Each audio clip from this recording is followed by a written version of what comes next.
Hello, warriors. Welcome to the You Movement. I am B. You can see the Kundalini is doing what Kundalini does and is pushing through. I am right now at a pain level of about 8. It's quite severe in my heart chakra. Something is clearly being pushed out. I've been like this now for, I don't know, about 12 hours. It's been intense day. I have a lot of kriyas that are happening. The prevalent emotion is grief, more of that, and insecurity. A lot of insecurity right now. And I am experiencing unreal cravings. I haven't had a cigarette since December of 2019. And I haven't had a joint since my spiritual crisis sometime in May of 2023, so two years. And if somebody were to come into this room and offer me anything to smoke, I would be like, yes, let's light that sucker up. Oh my God. So whatever is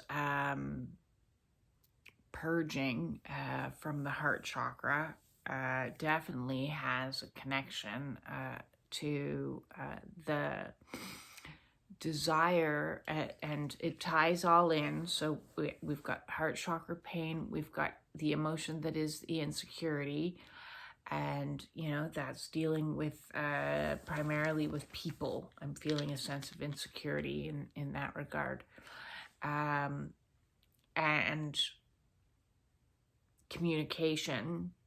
These are the themes. And I would smoke anything. I would smoke banana peels. I'm not going to smoke banana peels. I don't have any bananas. But my point being,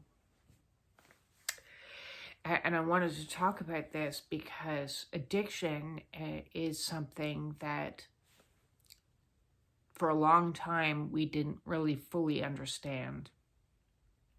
If you want to understand more about addiction, my personal beliefs in alignment with my course, because I'm trained as an addictions counselor, but trauma theory is the most spot on when it comes to addictions. And I recently took Gabor Mate's course on trauma and addictions, and I highly recommend it. It's just a personal course you can do. If you're a professional, he's got a professional level 1 that gives you credits, but I just took the personal one, which was about 8 lessons, and you write a little mini exam at the end. You get a nice little certificate. But his perspective on addictions is right on. And I know that not only from my studies and from my thinking, but from my experience.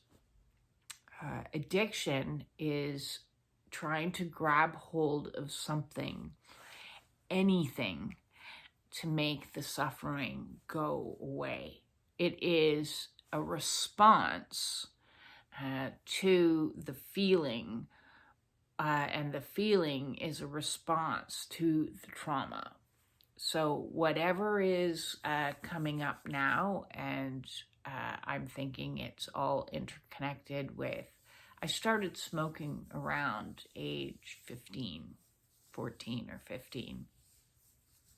my first year of high school, and trying to fit in a high school environment. And so I felt very insecure in school from about, well, always. The school environment was not an environment I ever felt like I fit in or could navigate well. The social dynamics was so overwhelming for me that it overshadowed the academics of it. And because of that, obviously I used masking, but the cigarettes thing came up. So we are purging that. I've done videos in the past talking about smoking as a mummy wound, because it's like synthetically swaddling our heart chakra. When you have a baby, you swaddle them tightly in so they feel cozy and comfortable, and the hot smoke coming in is like, it's okay. It's like so soothing. It's like taking a nice big shawl and wrapping it around you. So in my processing through my own addictions, as I faced each addiction, it was about facing each feeling underneath it. So the feelings of grief and the feelings of insecurity are what I'm feeling today. And I'm allowing myself to feel it, even though my ego is, have a cigarette, have something, smoke something, it'll make it go away. Because we gave the ego the role, it's trying to protect us. It's trying to say, you don't need to feel like this. I'm going to find a way to make you feel better.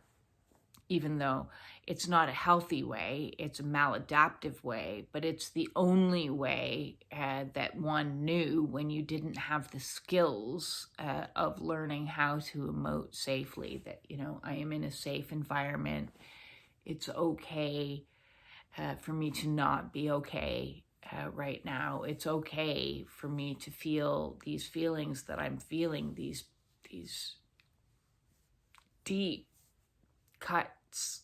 Like, it's just, as I said, the pain is quite unreal. So in sitting with it and allowing it, I'm hoping that in 5 hours, 10 hours a day, 2 days, this craving that I'm experiencing will lessen. So it's like a clenched muscle. It's muscle memory. Somewhere in me, there's a muscle memory of when I feel like this, I get tight in this area, and I can relax and soothe this area by giving it some hot smoke of some nature, whether that be tobacco or vaping or cannabis,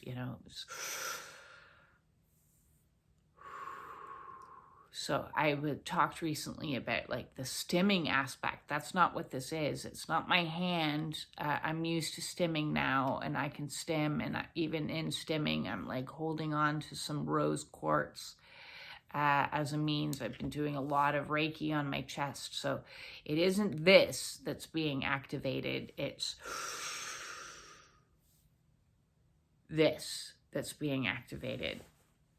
So I will continue to practice my deep breathing. I might even do, I have a breathing playlist, breathwork playlist. I might even do one of those to help me push through whatever this is that's coming up for me. This young teenage repressed insecurity about fitting in, about being understood, about that's what's coming up. That's what's coming up right now. So I know if it's coming up for me, it's coming up for somebody else out there in the collective. We are feeling our feelings right now, and we're feeling those prepubescent insecurities of not being good enough, of not being understood, of not being liked, of maybe perhaps not being loved for who we are. And, you know, that's a hard one. That's a hard pill to swallow. And especially as we're coming to terms with being who we truly are, stepping more and more into our authenticity and into our true selves. I believe I did a video, my last video, talking about, you know, I was so insecure, worried that, you know, being autistic would make me unlovable. You know, that's what my mother told me. My mother told me I was unlovable. And so I tried throughout my entire life to mask in 101 ways every different type of hairstyle or fashion out there. I'll try this, maybe this one's going to get me the love.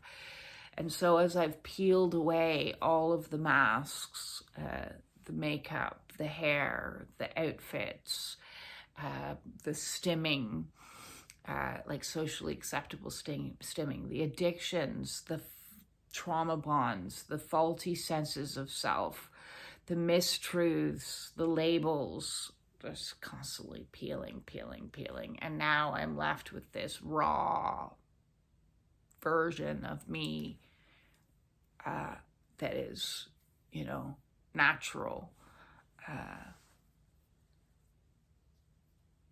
weird, authentic, autistic. Am I going to be liked for me? Somewhere in here, there's a muscle memory that's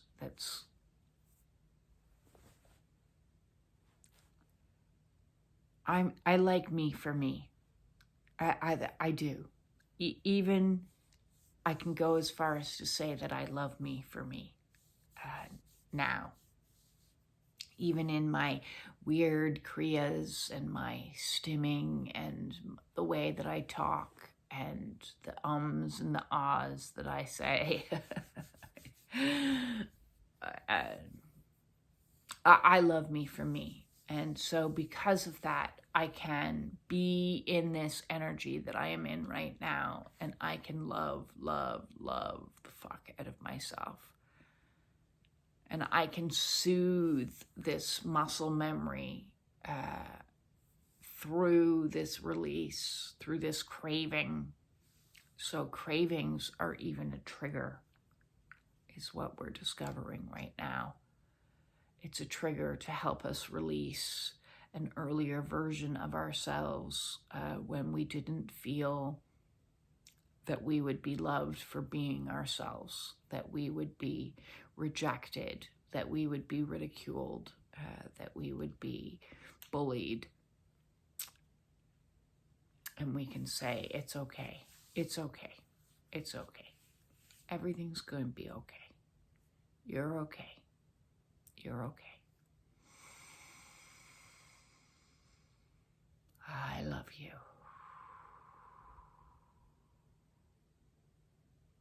I'm so sorry.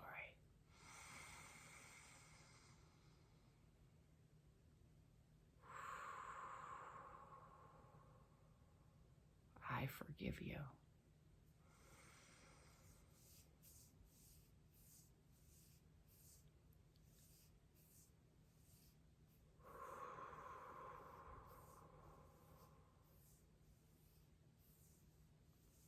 Thank you.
So I just naturally wanted to go into a box breath there. 10 breath, 10 count for me in, 10 count hold at the top, 10 count release, 10 count hold at the bottom. I think I'm going to go do some breath work now. And if anybody else is struggling with some cravings, to breathe in some air. Breathe in some air, baby. We're going to breathe through it. The greatest healers are the natural ones available to us. The air, the sunlight, the ground, and water. Okay, so those can be our new hold on to something. Hold on to the air. Not that you can really hold on to the air, but you can breathe. I'm sending you all my absolute love to anybody out there that's struggling to give up addictions and facing the difficulty that comes along with craving. Don't succumb. Don't succumb. Take your time to be in it. And I can hold space for you in it, and we can find some other tools to literally hold on to, depending on what it is, so that you can get through it and purge through it, get to the other side, because in the other side, that need, that muscle memory is healed, and we can be truly free, living sober, living authentically, living ourselves. So this too is transitory, and this too shall pass. Peace, my friends, peace in.